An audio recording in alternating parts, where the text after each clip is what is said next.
Okay, so I said I wanted to make a video completely on its own about my third miscarriage and how I felt, just kind of going off of my feelings, because this one is a very bizarre story.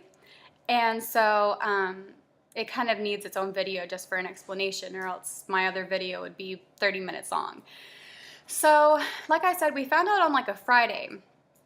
And this one's also, I know that I have to be kind of TMI with these videos just because, I mean, it's about pregnancy and trying to conceive and stuff, but I'm still kind of a little uncomfortable talking about it. But anyway, so we had found out on a Friday that I was going to lose the baby. I didn't start bleeding until Monday though. But when you are having a miscarriage, you're not supposed to have any type of relations or anything like that, just because, you know, your cervix is dilated, there can be infections. But that weekend I wasn't bleeding yet, so we're normal, you know. Didn't, you know, try to use any type of contraception, anything, just because I was like, well, I'm already gonna lose the baby and I can't get pregnant right now, obviously, right? My levels had dropped to about 50 that Friday when I had gotten the call. It was 53. And that would have been my ovulation weekend if I hadn't have gotten pregnant that month. But I mean, I was pregnant. I was about to lose my baby. So I did start bleeding on a Monday. So I had the call on Friday, started bleeding Monday. About a week and a half passed, about 2 weeks passed, and I get very tender breasts when I'm pregnant, you know, weird dreams, weird taste in my mouth, stuff like that. And like 2 weeks later, I had stopped bleeding for a few days, and then I started spotting again, and then I started bleeding a little bit. And I was like, gosh, it's been 2 weeks, and I still feel very pregnant. So I called my doctor, or actually what I did was that when I first found out I was going to miscarry, I was taking tests to progress them going down, which they were, so I stopped. So I just decided, I was like, let me just take a test and see how much is left in my body. And it was a very strong test, like stronger than the ones I had had before. And I was like, this is weird. Next morning I took another one and it was darker. And I was like, okay, this is really weird. And I told Chip and he was like, you just need to call the doctor. And I was thinking in my mind, maybe something was left behind. I don't know. Because my levels had gotten to at least 25 when I had stopped taking the test, which is very, very low. So I called my doctor. I had blood work done. And I get a call and she said, I'm honestly very baffled and I don't really know what to say or how to tell you this. And I was just like, oh gosh. And she goes, but your levels are 202. And I was just like, what? And she said, well, have you been abstinent the past 2 weeks? And I thought back almost exactly 2 weeks before, that one weekend before I started bleeding where I wasn't. And I was like, oh my gosh. And she said, well, women can have it be different for, you know, different people, but sometimes women ovulate at different levels than others. Sometimes your HCG doesn't have to be all the way down to 0 to ovulate. And then I was like, that would have been my ovulation weekend.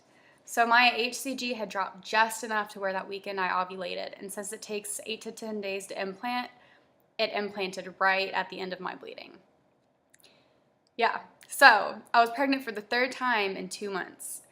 And I was just absolutely, from that one though, I already knew that one wasn't going to be probably viable just because of the situation. And I was still bleeding, but I had been taking, let me show you guys, I had been taking pregnancy tests again with that one to watch the progression. And it was so insanely strong, just every test. And I was really blown away by it, honestly. But she was like, well, I guess that all we can do is, here, I don't know if you can see, but they were very, very dark. Yeah, I'm trying to focus it in. I don't know. Anyway, it was very dark. And actually, if you can see this one, which you're not going to be able to, I need to actually get it. Okay, the test line was darker than the control line, actually. It was very dark, which my levels had, with both of my pregnancies before, never even gotten over like 110. I mean, my pregnancies were not viable from the beginning. So with this one starting off at 202, it was crazy.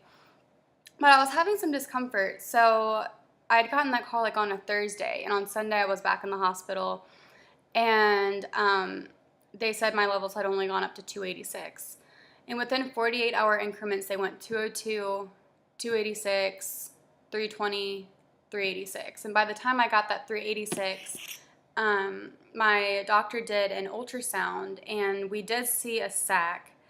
I don't know if you can see, but there was the baby. And also, I was so irritated because with the other one, they did, she accidentally, the gestational box, or you can kind of see where that circle is, where it's like white on the outside, then there's that little hole you can kind of see right there. This box covered the baby up, and I was like, really? But she said just because of, she said that could, because of your low rising levels, that could be a pseudosac. You could be having an ectopic. And so she said I would feel better giving you the methotrexate shot, which is a shot of chemotherapy which stops your body from producing folic acid. So your body ends up, you can't have a viable pregnancy and you'll lose it. So I got that shot. They test your levels on day 4 and then day 7 to make sure there's a drop. So day 4, my levels had gone up to 440. And then on day 5 or 6, I went to the bathroom, and it was very graphic the next day or two, because I did end up passing that baby, because it did end up being uterine. It just wasn't going to be viable. I mean, and also to have a viable pregnancy, you have to have, your uterine wall needs to be at least like 0.17 with thickness, and mine was only 0.14 because I was bleeding, but I did end up passing this one. It was just very early, which that one was really, that one, the third one hit me a lot harder than the other two did, I have to say, in its own way, just because this one was the first one I saw on an ultrasound, because with the other two I was too early and my levels were too low. This was the first one I actually passed, because the other two, again, I was so early, and those were more considered chemical pregnancies. This was the first one I had to have any type of intervention for. I had to get a shot. And with this one, I was very angry and devastated and very confused, because I was like, how is it that something that would be a 1 in a million chance? I mean, you never hear about people getting pregnant during a miscarriage. I mean, I was like, how on earth? But then on day 7, when I went back to the doctor, my levels had dropped like down like in half, which they only want to see a 15% drop. But I mean, I had passed the baby. There wasn't anything left in my system for my levels to have not suddenly plummeted. Then by a week later, my levels were down to 4, which is negative. So that one was a very quick process, thankfully, which I was really worried about. But I felt very defeated. I didn't understand how something that could be a 1 in a million chance would happen to me, and only 1% of people have 3 miscarriages in a row. And I was like, how come I had like an 85% chance, 80% chance of everything going good, and somehow I end up being that super rare, abnormal number? It just didn't make any sense. And I was very frustrated with that. And so I guess with my first one, it was a lot more grief, devastation, mourning. My second one was a lot of anger and just feeling like I was in limbo. Like, what is going to happen next? Is my next one going to be successful? But then I didn't really have a chance to know exactly, because I got pregnant again so fast. So I had 3 miscarriages in 2 months. And that was horrible, because I never even got to really process my first one, because I got pregnant again so fast. And then I definitely didn't have time to really even process the second one, because then with the third one, that happened right then. But the third one, was, I would say, the hardest one, just because that was, my hope dropped a lot. And I felt very much more, I felt very connected to that baby, since I had seen it on an ultrasound and even saw it in person. It wasn't, anything much, but still, that one was a lot more difficult. And I felt really defeated. I felt broken. I felt like a failure. I've felt like less than a woman. I've had a lot of why me moments. How come everyone else around me can get pregnant so easily? How come, 16-year-olds can have a one-night stand and get pregnant and everything be fine? How come people that don't even want a baby get pregnant? And people that want one so badly, like me, it's a horrible struggle. Why am I at 24 going to fertility specialist and sitting in the waiting room and it being people so much older than me, because most people in their early mid-20s don't have fertility issues. And I've had a lot of anger and bitterness and resentment, and I felt very alone because no one understands, no one really knows what to say. And then people say the wrong things, and then that really, really stings, because it's like, I don't want to hear that there's a plan and everything happens for a reason, and oh, it's all in God's timing, and oh, you'll be a mother one day. I don't want to hear all of that. I just want to hear that I'm sorry, and that this sucks, and it's not fair, and that it sucks seeing all of your friends around you pregnant, and it sucks seeing a pregnancy announcement every day that you get on Facebook, and it sucks that you're hearing about these girls that go out and have a one-night stand and get pregnant and are fine, and you with your husband are having such a difficult time. It sucks. And I've really had a hard time with it all, and just the unfairness of the situation, and just the why me, and trying to not be angry and bitter and hateful almost. And it's been hard because one of the girls I worked with was like 2 weeks ahead of me with my first pregnancy. And so she's like 6 months pregnant now, showing, having the baby kick, all of this stuff. And I was watching her milestones, knowing I should have been there. With my second pregnancy, I have a friend that she was 4 days, her due date was 4 days off from mine. So it was like, especially that one even hit harder, because it's like I see that now she's 15 weeks, knows the gender, is showing, and I'm thinking I should have been there. And seeing all of these announcements for January, February, March babies, I'm just like, that should have been me. And I've just felt very defeated.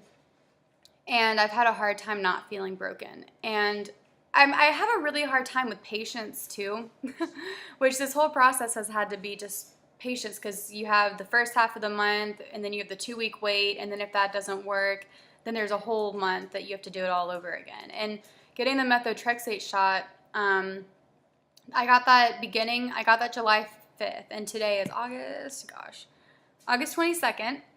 My OB gave me the go-ahead to start trying again after one cycle, which I just had. My specialist was saying no treatments until September. So by the time I would find out, it would be middle of September. So it all kind of works out, and all of my blood test results will be back before I would even find out. So we are planning to try again this month. And I don't know. I'm nervous about it, because it's like part of me I obviously want to try, but then a part of me is just like, well, I don't want to fail again. I don't know what I would do if I have another situation where I'm starting all over. Because I've been very fortunate with my losses to be early on, and me being able to move on from that pretty quickly. But I can't imagine, getting further along and something going wrong, or just that wait from the very beginning when, you're 4, 5, 6, 7, 8 weeks, and you're just waiting to get to that safety zone. But now statistics don't really mean much to me now that I've been in that less than 1% bracket myself, and that used to kind of comfort me. And now I can't, because I've been that, 1 out of 100, and gosh, for the getting pregnant during a miscarriage, I don't even know what my number would be for that, but it's been very frustrating, very defeating. But I've handled each miscarriage differently. Like with my second, I took like 3 or 4 days off from work, went back. And with my last one, I bled for like 4 straight weeks, because it was my second and my third one combined. So I bled for about 4 straight weeks. And but with that one, I kind of got back to work pretty quickly. Why? I have so many bills. I was sitting around not doing anything, just kind of wallowing. I was like, I'm going to end up spending so long out of work if I do this every time, that because